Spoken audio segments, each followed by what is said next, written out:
How do I get my children's father to return the children? So here's your story. My children are ages 5 and 7. Their father and I were never married, and he was never put on the birth certificate.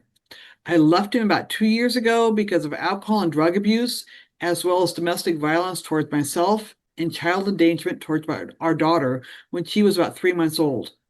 About 3 months ago, he contacted me and asked to see the kids. We agreed to let him see the kids for an afternoon. He and I both signed an agreement that said he'd return the kids that evening. I really thought he had changed.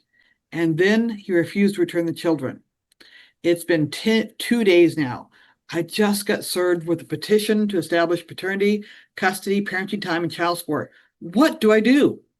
Hi, my name is Rose Hubbard, and I'm a family law attorney in Tigard, Oregon. I've been practicing family law for about 36 years now, and I'm excited to be able to do a short informational video for the Washington County Bar Library. The Washington County Law Library is a great public resource. To answer your question, first of all, if your children's father is not on the birth certificate, then he does not have a legal relationship to them. He is legally a stranger.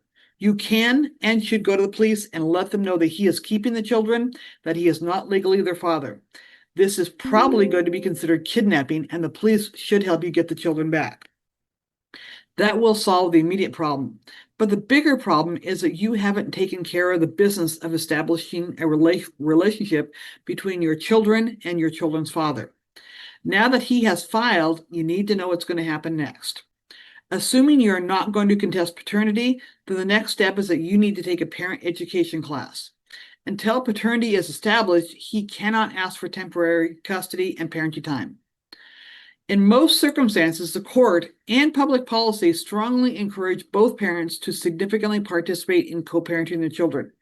However, in your case, there's a number of reasons why this may not be a good idea. First, he promised you in writing that he would return the children to you after a few hours, then he failed to do so, keeping them overnight. Secondly, he has not been involved in the children's life for a significant period of time, and given their ages, he is a stranger to them. Despite that, he kidnapped the children and kept them away from their primary parent without any warning, which is very traumatizing to the children. Third, there is a significant danger to the children because of the past history of addiction, abuse, and endangerment. At this point in time, you have no idea what the current history of addiction, abuse, and endangerment is. The court and you are going to need a lot more information to figure out what to do next. Any kind of parenting time that needs to take place will probably need to take place with a therapist guiding the process and helping the children through their trauma. Here's what's going to happen procedurally. 1, you need to file a response. While you don't have to have an attorney, it's a good idea. 2, you need to take a parenting class in the county that the action was filed. 3, you must do mediation before there's a court hearing, or at the very least, make yourself available for mediation.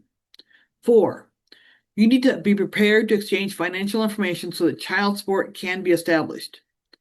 5, when it comes time to trial, you and your attorney will draft a trial memorandum which tells the judge what the case is all about, the facts, the issues, the law, and how the facts apply to the law.